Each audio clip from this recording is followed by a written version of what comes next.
Hey, how's it going out there? I guess I wanted to make a video to talk a little bit about my mission statement for this website, YouTube page, personal training online, all kind of everything in general. I can talk a lot, so if you get bored, I apologize.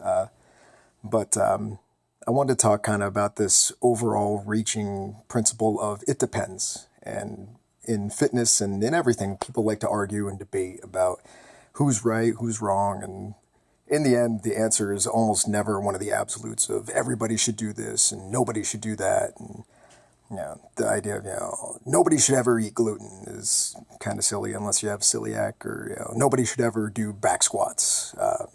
Same thing, also kind of silly. In the end, there are some things that are not appropriate for certain people, and that's kind of what we get into with this idea of it depends. That I love powerlifting. I love Olympic lifting. So, for those of you not familiar, powerlifting is squatting, bench pressing, and deadlifting as much weight as you can for one rep. Olympic lifting is the snatch and the clean and jerk. Same thing. You get 3 tries at each of those events to get the best weight that you can, and then they add it up, and that makes your total. Like I said, I love that stuff. That's great. But it's not necessarily appropriate for everybody.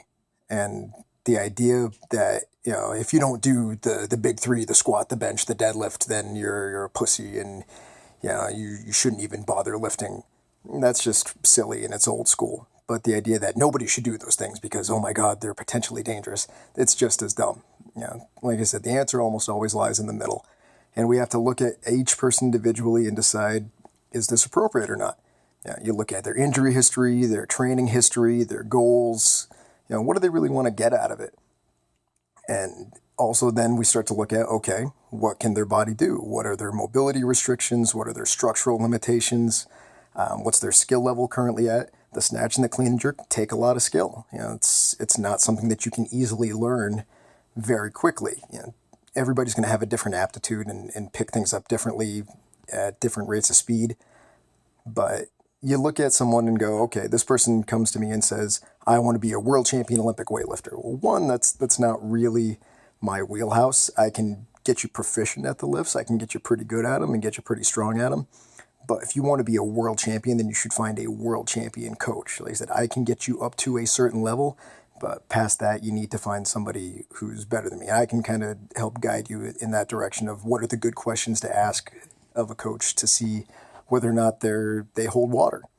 But if you come to me and you tell me I want to be a world champion Olympic weightlifter, and we do some tests and we figure out that you can't squat deep. You have structural limitations in your hip where it's bone running into bone, and it's not just a mobility restriction of, well, your lower back's kind of tight. That's something we can work on. But if like the bones in your hips do not allow you to go to that point, you can't squat butt to heels, even in Olympic weightlifting shoes with no weight, let alone with a couple 100 pounds over your head, then maybe world champion Olympic weightlifter isn't in your cards, and that's okay. You just got to figure out what's going to be best for you.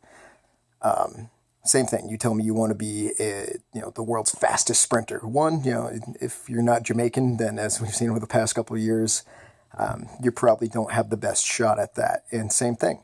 I'm not going to be the guy to get you there. You need to find someone who works, specifically with Olympic level sprinters. I can get you to a certain point of ability, but then after that, you need to move on. I'm more of a general fitness, health, athletics practitioner. I don't really have a specialty because I work with everybody. I've worked with professional and D1 level collegiate athletes all the way down to, I think my youngest client right now is 8 years old, and I think my oldest is 84. So I have a pretty wide range of people that I work with. And depending on the person, their programs are going to look very differently, the 8-year-old and the 84-year-old. But there are some overarching things that they all need to do. Everybody needs to be mobile. They need to be stable. They need to be strong enough to do the activities they want to do safely. And they need to be able to have enough endurance to do it without getting exhausted every day.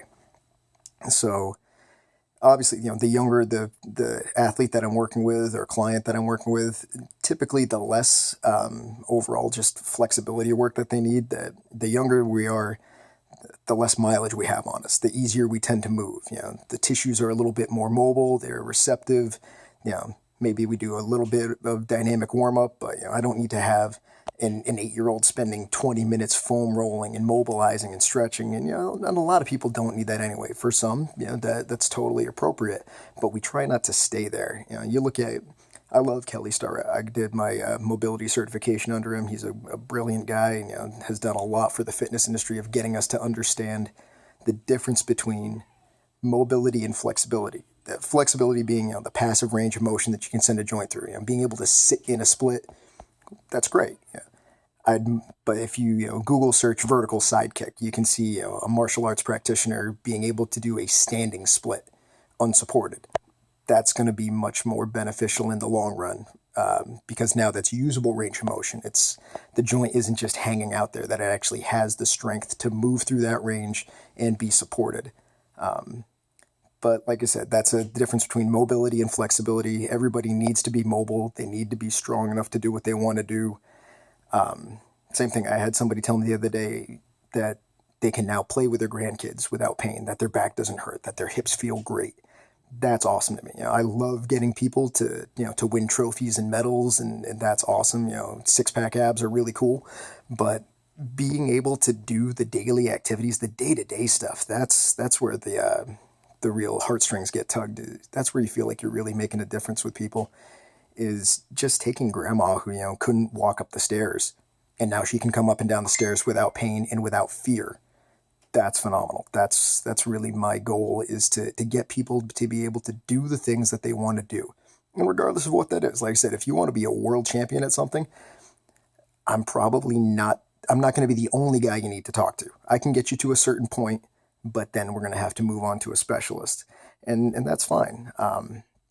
There are a lot of good coaches out there. The internet is the single greatest and worst thing that has ever happened to information distribution, that you have access to everybody all over the world. The problem is that you have access to everybody all over the world, and everybody has different ideas and different thoughts and opinions. And while that's great, it can get really tough to figure out who's legit and who is just got a really flashy Facebook page. Just because somebody can make themselves jacked and shredded doesn't mean that they know how to deal with someone who's had a double knee replacement and is looking at potentially a hip replacement as well, and how to get them to not need that major surgery. Surgery is always our absolute last course of action. I would like to keep you out from under the surgeon's knife as much as possible. Sometimes, though, you get to that point that you absolutely need it. And, people look at me and see that I've had a lot of injuries over the years through my athletic career, with football, track and field, lacrosse, mixed martial arts, powerlifting. Injuries stack up. They rack up over time, and it means that there are certain things that I just don't do anymore. For instance, I don't heavy back squat much anymore because I have compression fracture in my lower back, and it just doesn't tolerate it. So, while it would be awesome to have world champion powerlifter as one of my accolades, it's just not going to be in the cards. I would much rather still be moving and mobile and being able to be kick-ass at 50 than to earn a medal now and then sacrifice that. So, we only get this one body, and you do sacrifice a little bit of your health and longevity in the pursuit of world-class excellence. And same thing, if that's your goal, rock on, man. Go human go. Do what you got to do to get to that point, but understand what you're going to be giving up in the long run. And that's the thing, is we don't really have that perspective unless you've talked to somebody who's been down that road. I got to meet Bill Kazmaier a few years ago, who is a legend. If you just type that name into Google, Bill Kazmaier. He won 3 World's Strongest Man titles in a row. He held titles in powerlifting and Olympic lifting. Probably could have done bodybuilding if you felt like it. He's just an absolute massive beast of an athlete, and he can barely move his right arm anymore. It's the nerve and muscle damage from all those years and all those crazy events that he did. I remember watching him bend rebar over his neck when he had a torn pec. It's absolutely ridiculous what he was able to do. And now he's paying for it. So, it really becomes what's worth more to you. For him, whether or not he knew it at the time, he made that choice to become, the strongest man in the world. And this guy is amazing. I have absolutely nothing but respect for Bill. Please don't think that I'm talking down about him in the least. The guy worked hard.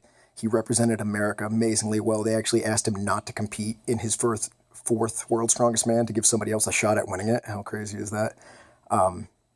But now he has to deal with the fact that his body doesn't do quite what he wanted to do, and he's not that old.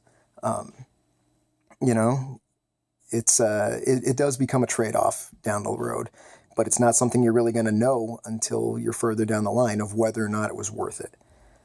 So you really have to figure out where your priorities lie, and then it can help you to figure out, is being a world champion really going to be worth it that much to you? If it is, if you decide, you know what, yes, I want to be a legend. I want to be the absolute best at whatever it is that you decide to do.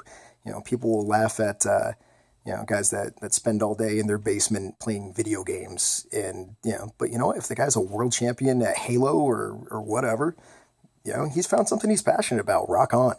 Is he going to be potentially sacrificing some of his health and longevity down the road? Probably. You spend all day sitting, and same thing, not to make broad generalizations, but they typically don't eat that well or move that much. But as we know, spending a lot of time sitting isn't great as well. As I sit here and talk to you, but I don't spend a whole lot of time sitting. I try to get up and move around as much throughout the day as possible. I'm not somebody that does well with a lot of free time or sitting still. But same thing, that guy has made a choice that this is where he wants to spend his life and wants to put his energies and his passion into. I say, rock on for that, man. You know what? You're doing what you want to do, and if you can make money doing that, even better. Find your passion, get paid for it, kick ass, wake up, be kind, repeat again and again and again and again. That's the way we get through this life, and we all get through it together. Like I said, I can talk and talk and talk and talk, especially when I get on a topic that I'm passionate about. So that's just kind of my overarching principle for just fitness and health in general, is figure out what you want to do and then find the right people to help you with. I'll help you as much as I possibly can, whether that's fitness, whether it's nutrition, whether it's, life coaching, motivation, whatever you need, I'm here to help. So feel free, shoot me a message, Shelby Young personal trainer on Facebook, or shelbyyoungfitness@gmail.com. I just started a YouTube channel. Right now it's all just exercise demonstration videos. I'm going to start putting some more interesting stuff up as we go along.